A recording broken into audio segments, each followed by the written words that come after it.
We are real happy to have back with us our old friend Greg Hunter of USAWatchdog.com. Greg's doing a lot of writing. It's a great site, very successful, getting quoted all over the place. And Greg, you may know from his days here at Channel 2 in the Triad, his days at Good Morning America, and CNN. He's done it all. Greg, welcome back to the Brad and Britt Show.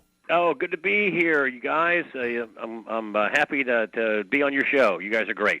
Well, we're always happy to have you on, Greg. Tell us, and I know why, because I've read today's piece entitled "Buffett Rule Hypocrisy." Why is there hypocrisy surrounding the discussion of the topic when it invokes the name Warren Buffett? Well, listen, Warren Buffett has, you've heard that saying, ask not what you can do for ask not what your country can do for you, but what you can do for your country. Yeah. Well, Buffett has turned that all around. It's ask not what you can do for your country, but what can your country do for you, i.e. bail out you and all your buddies. And he's talking about a $4.7 billion. Now, this is according to a bipartisan, joint committee on taxation. $4.7 billion a year. We're running a $1.3 trillion deficit a year. But if you did accounting like a company would do, generally accepted accounting principles, the real deficit, counting everything, Social Security, drug benefit, Fannie, Freddie, the whole deal, would be more like $5 trillion. This guy wants to tax millionaires and act like a statesman and come up with some bogus plan that won't do anything to settle our problems. He wants to look like a statesman. In my opinion, he still looks like a bagman who is playing the bailout trade with all of his companies. I heard the other day that he is also in a dispute with the IRS, where they say he owes them about $1 billion, and he's willing to fight that. I mean, to me, if there's any hypocrisy involved here, it would be about a guy at his level getting into some kind of war with the IRS. You ought to just pay up, shut up, and kind of be happy about it, which is kind of a flippant way to blow him off. But you've heard about that, haven't you? I have heard about that, and even that is not the real issue. I mean, if he really wants to be a statesman, he should come out and say, hey, listen, these bailouts have caused helped cause the destruction of the U.S. credit rating. Everybody is struggling with the price of gas. The funny thing about gasoline is that we're exporting gasoline. Oil is sloshing around the globe. There has been what is called demand destruction. So we are flush with oil and oil products, and yet fuel prices are as high as they've been ever this time of year. Now, the reason why is because of all this money created, and who it bailed out were the upper class. And particularly Warren Buffett played this trade. I mean, he bought Bank of America. One bank last year got got $173 billion of possible buybacks for this toxic junk they sold Fannie and Freddie, and that's from Freddie Mac, the mortgage giant.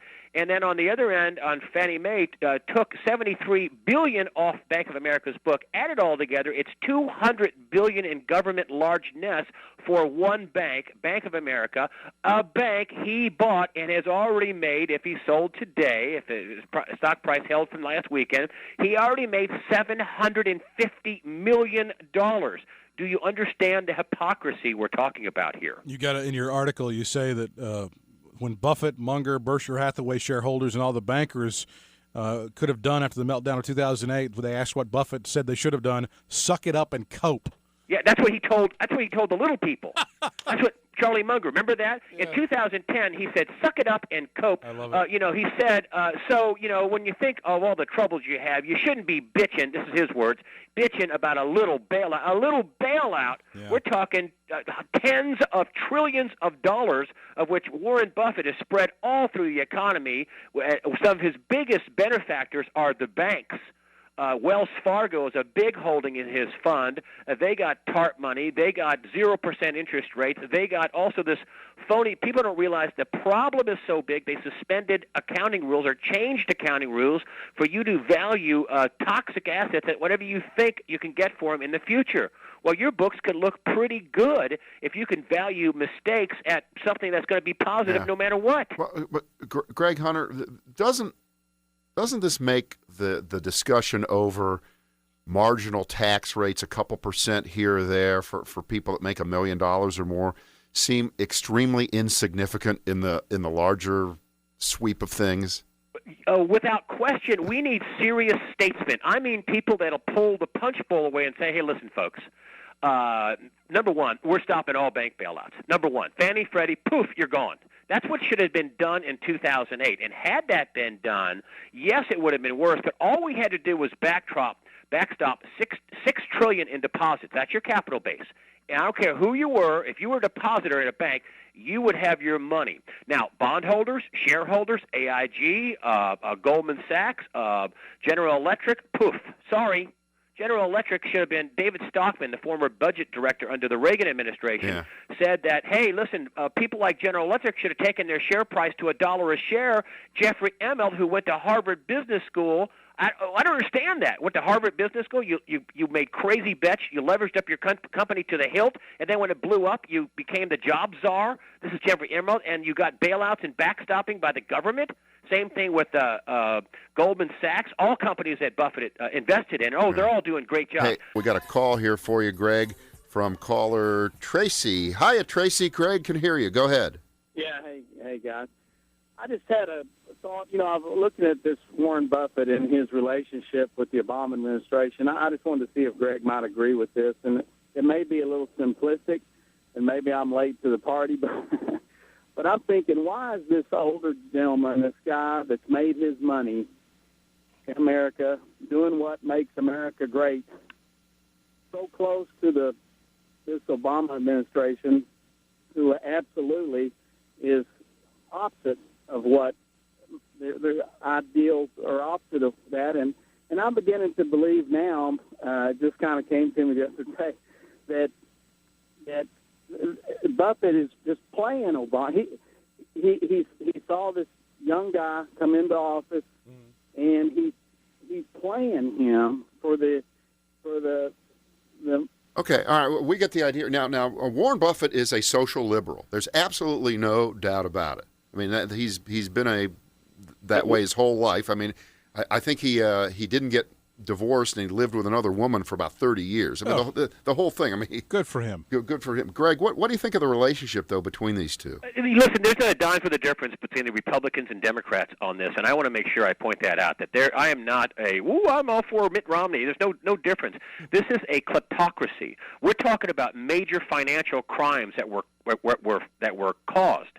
That there were, the robo-signing. This is another bank bailout. The robo-signing, debacle was really misnamed. It should have been called forgery and fraud. Is what it was, and it was on. They paid a $25 billion fine collectively. Supposedly, I don't know if they'll ever collect that, but it was in the trillions of dollars.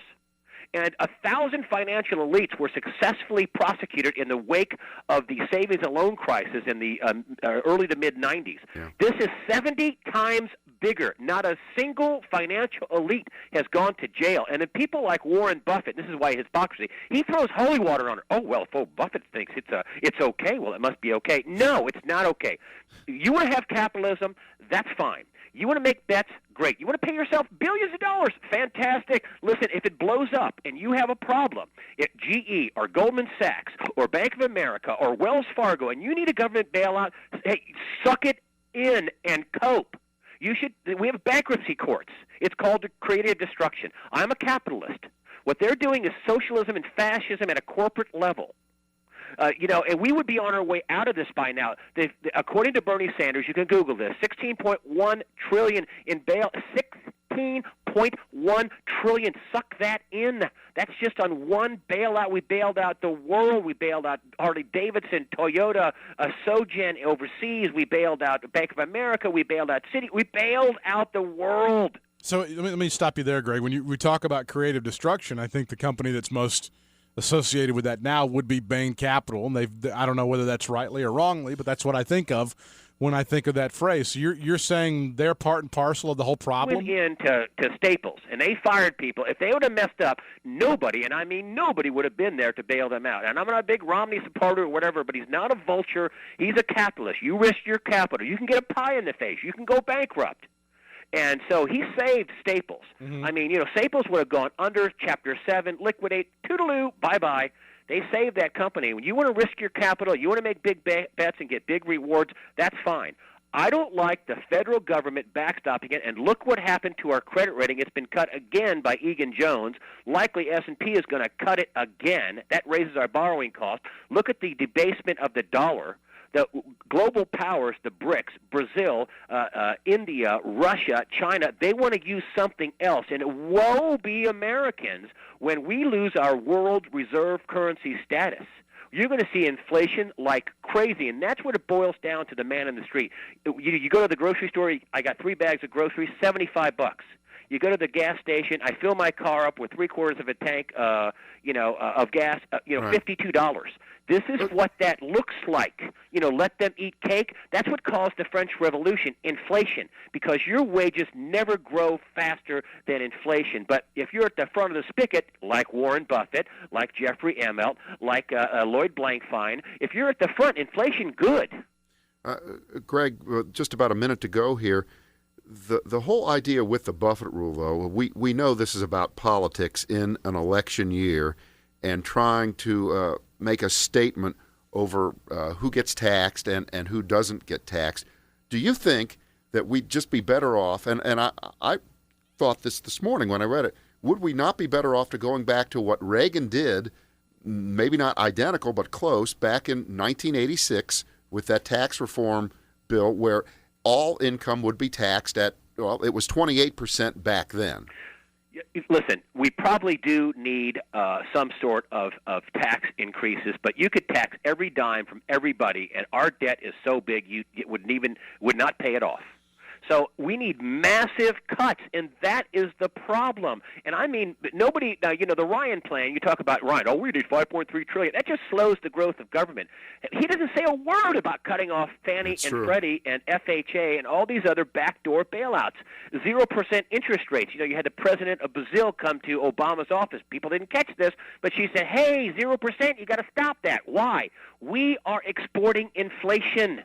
Everybody uses dollars. They want to get away from that. So for the little guy in the street, the biggest thing you need to protect for yourself is inflation. You're going to have massive inflation, and, there's going to be some big problems in Europe. Greg, we appreciate your time this afternoon. Thank you very much for spending a couple segments with us. All right, pal. We really do.